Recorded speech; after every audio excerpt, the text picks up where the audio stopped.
एक दो बच्चों की मां भरी अदालत के कटघरे में खड़े होकर अपने पति के सामने कहती है कि ना तो मुझे इसके साथ रहना है और ना ही इसको तलाक देना है।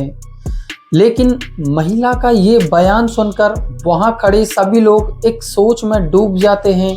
लेकिन थोड़ी ही देर बाद जज साहब अपना चश्मा बड़े प्यार से उतारते हैं और बड़ी सोच समझकर एक ऐसा बड़े कमाल का फैसला सुनाते हैं जिसने पूरे गांव वालों की सोच को बदल के रख दिया था। लेकिन बाद में लड़के के साथ एक ऐसी हैवानियत और एक ऐसी बर्बरता होती है जिसने फिर से पूरे गांव वालों की आंखों को आंसुओं से भर दिया था।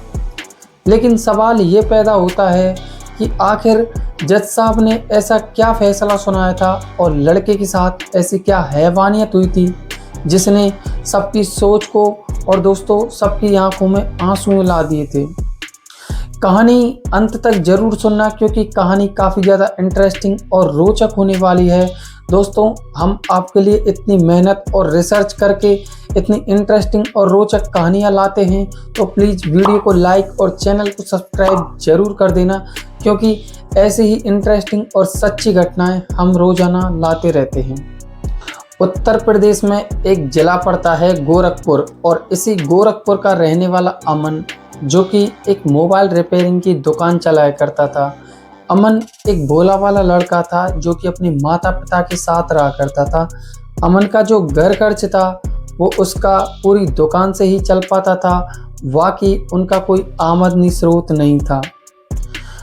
लेकिन एक लड़की जिसका नाम प्रिया होता है वो अमन की दुकान पे अपने घर वालों से छुप के अपना एक फ़ोन सही कराने के लिए आती है जिससे वो किसी लड़के से बात किया करती थी। लेकिन जब अमन उसके फ़ोन को देखता है तो उसमें देखता है कि काफ़ी ज़्यादा कुछ दिक्कत नहीं है। तो दोस्तों, अमन उसके फ़ोन को 1 मिनट में ही सही करके उस लड़की को वापस दे देता है। लेकिन जैसे ही वो लड़की अमन को पैसे देने के लिए हाथ आगे बढ़ाती है तो अमन उस लड़की से पैसे नहीं लेता है और उससे कहता है कि इसमें कोई खराबी नहीं थी, मैंने अपनी तरफ से इसमें कुछ सामान भी नहीं डाला है, तो पैसे की कोई ज़रूरत नहीं है। लेकिन लड़की मन ही मन काफ़ी खुश हो जाती है और दोस्तों अमन की तरफ मुस्कुरा जाती है और उस पर मोहित हो जाती है। अब ये जो लड़की जो प्रिया होती है वहाँ से अपना फ़ोन लेके चली जाती है। लेकिन कुछ दिन बाद फिर से ये प्रिया अमन के पास आती है और अपना फ़ोन सही कराती है। अमन इसके फ़ोन को सही कर देता है और प्रिया उसको फिर से पैसे दे देती है और पैसे देने के बाद अमन से उसका नंबर मांग लेती है और दोस्तों नंबर लेने के बाद वहाँ से चली जाती है।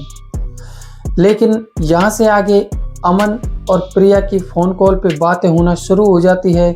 लेकिन ये जो प्रिया पहले किसी लड़के से बात किया करती थी उस लड़के को दोस्तों पता लग जाता है कि ये जो प्रिया है किसी अमन नाम के लड़के से बात किया करती है। अब ये जो लड़का होता है इस प्रिया से बात करना बंद कर देता है और दोस्तों अब प्रिया और अमन के बीच में रात भर तक फ़ोन कॉल पे बातें हुआ करती थी। इस प्रेम प्रसंग को करीब 1 से 1.5 साल हो जाता है और दोस्तों इन दोनों के बीच में एक गहरी मोहब्बत हो जाती है। अमन जो था इस प्रिया के लिए अब मरने मिटने के लिए तैयार था। लेकिन कुछ दिन बाद अमन और प्रिया एक शादी करने का फैसला करते हैं। लेकिन प्रिया जो होती है ये सारी बातें अपने घर वालों को बता देती है और उनको मना लेती है। प्रिया के घर वाले शादी के लिए मान जाते हैं, लेकिन जो अमन के घर वाले थे वो इस बात को बिल्कुल भी स्वीकार नहीं कर रहे थे। वो चाहते थे कि अमन की शादी हमारी मर्जी से हो, हमारी मनपसंद हो। लेकिन अमन जो था दोस्तों प्रिया को दिल दे बैठा था और उस पर मरने मिटने के लिए तैयार था। अमन के घर वाले इस बात को मानने के लिए तैयार नहीं थे। अमन अपने घर वालों को धमकी देता है, अगर तुमने मेरी इससे शादी नहीं कराई तो मैं इसको लेके भाग जाऊंगा और यहाँ से आगे इसमें आपकी ही बदनामी है। अमन के घर वाले इस बात से डर जाते हैं और दोस्तों वो दबाव में और मजबूरी में आके अमन से हाँ कर देते हैं और प्रिया और अमन की दोस्तों खुशी खुशी शादी करा दी जाती है। लेकिन इन दोनों की जब शादी हो जाती है तो दोस्तों काफ़ी खुशी खुशी इन दोनों का रिश्ता चल रहा था अमन जो था, इसको दोस्तों प्रिया को हर महीने 2 से 3 बार घुमाने के लिए ले जाया करता था और कभी कभी तो होटल में भी खाना खिलाने के लिए ले जाया करता था। लेकिन अब यहाँ से आगे दोस्तों प्रिया की जो ख्वाहिशें थी वो और बढ़ने लगी थी। अब वो दोस्तों अमन को हर 2 से 3 दिन में फोर्स किया करती थी कि बाहर खाना खाने के लिए चलो। लेकिन दोस्तों अब अमन दोस्तों इस बात से काफ़ी ज़्यादा परेशान हो गया था और कभी कभी तो दोस्तों प्रिया घर में खाना भी नहीं बनाया करती थी और दोस्तों कभी कभी तो अपने माँ बाप को भी खाना नहीं दिया करती थी। लेकिन दोस्तों प्रिया की जो सास होती है, अमन की माँ, अमन से दोस्तों शिकायत करती है और उससे कहती है कि हमने तो तेरे से मना किया था कि इस लड़की से शादी मत कर, तो अब इस बात को तू ही भुगत। दोस्तों अमन प्रिया को काफ़ी ज़्यादा समझाता है लेकिन वो समझने के लिए तैयार नहीं थी। अब यहाँ से आगे घर में काफ़ी ज़्यादा उलझनें बढ़ने लगी थी। एक दिन प्रिया गुस्से में आके अपने माँ के यहाँ चली जाती है। लेकिन जैसे ही प्रिया अपने माँ के यहाँ चली जाती है तो दोस्तों 10-15 दिन गुजर जाते हैं। अमन का दोस्तों जब मन नहीं लगता है तो प्रिया को लेने के लिए उसके गांव चला जाता है। लेकिन जब प्रिया उसके गांव जाती है तो अमन से कहती है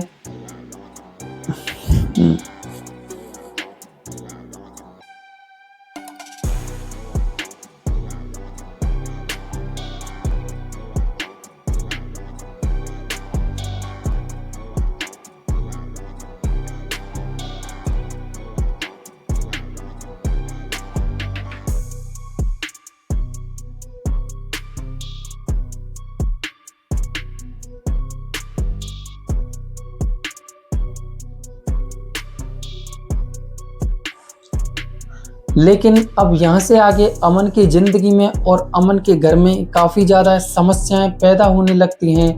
एक दिन प्रिया अमन से रूठ कर अपने माँ के यहाँ पे चली जाती है और दोस्तों जब 10-15 दिन गुजर जाते हैं, अमन का मन नहीं लगता है तो अमन इस प्रिया को उसके वहाँ पे घर पे लेने चला जाता है। लेकिन प्रिया अमन से एक बात बोलती है, या तो तुम्हें मेरे साथ रहना होगा या अपने माँ पापा के साथ रहना होगा, तुम में से हम में से किसी एक को चुनना पड़ेगा। अमन दोस्तों प्रिया की इन बातों को सुनकर वहाँ काफ़ी ज़्यादा टूट बिखर जाता है और उदास हो जाता है और वहाँ से दोस्तों लौट कर आ जाता है। लेकिन कुछ दिन बाद जब फिर से अमन का मन नहीं लगता है तो दोस्तों वो प्रिया को फिर से वहाँ लेने चले जाता है और इसी दौरान दोस्तों उन दोनों के बीच में कुछ ज़्यादा ही कहासुनी हो जाती है और झगड़े की संभावना काफ़ी ज़्यादा हो जाती है। लेकिन दोस्तों प्रिया अमन के घर वालों के खिलाफ़ और अमन के खिलाफ़ FIR दर्ज करा देती है और ये मामला दोस्तों कोर्ट तक पहुंचता है। लेकिन दोनों को अदालत में आमने सामने कटघरे में खड़ा किया जाता है। जज साहब दोस्तों इस प्रिया से पूछते हैं कि तुम क्या चाहती हो, तो प्रिया कहती है ना तो मैं इसको अब तलाक देना चाहती हूँ और ना ही अब मैं इसके साथ रहूँगी। लेकिन जज साहब जब अमन से पूछते हैं कि तुम क्या चाहते हो तो अमन कहता है कि मैं इसके साथ भी रहना चाहता हूँ और अपने माँ बाप के साथ भी रहना चाहता हूँ। अमन प्रिया से बेइंतहा प्यार करता था और प्रिया जो थी इस बात को समझने के लिए बिल्कुल भी तैयार नहीं थी। अब दोस्तों जज साहब एक ऐसा फैसला सुनाते हैं, दोस्तों एक ऐसी बात बोलते हैं। अब यहाँ से आगे दोस्तों जज साहब प्रिया से कहते हैं या तो तुम्हें इसके लिए तलाक देना होगा या फिर इसके साथ रहना होगा, क्योंकि तुम किसी भी आदमी को हमेशा के लिए बंधक बना के नहीं रख सकते हो। तो दोस्तों प्रिया कहती है कि मैं इसके लिए तलाक देना चाहती हूँ। तो ये बात सुनकर अमन बहुत ज़्यादा टूट बिखर जाता है, ये मानो उसकी दुनिया ही उजड़ गई हो। लेकिन दोस्तों यहाँ से आके इन दोनों का तलाक हो जाता है और प्रिया अपने घर चली जाती है और अमन अपने घर पे चला जाता है। अब दोस्तों अमन को इस बात से काफ़ी गहरा सदमा लगता है और दोस्तों एक दिन ऐसा आ जाता है, अमन अपने घर में दोस्तों फांसी लगा के सुसाइड कर लेता है। लेकिन जब ये बात प्रिया के पास पहुंचती है तो प्रिया दोस्तों इस बात को सुनकर काफ़ी ज़्यादा बिलख बिलख कर रोने लगती है। दोस्तों वो कहते हैं ना कि किसी की जीत जी कदर कर लो, बाद में पछताने से कोई फ़ायदा नहीं है।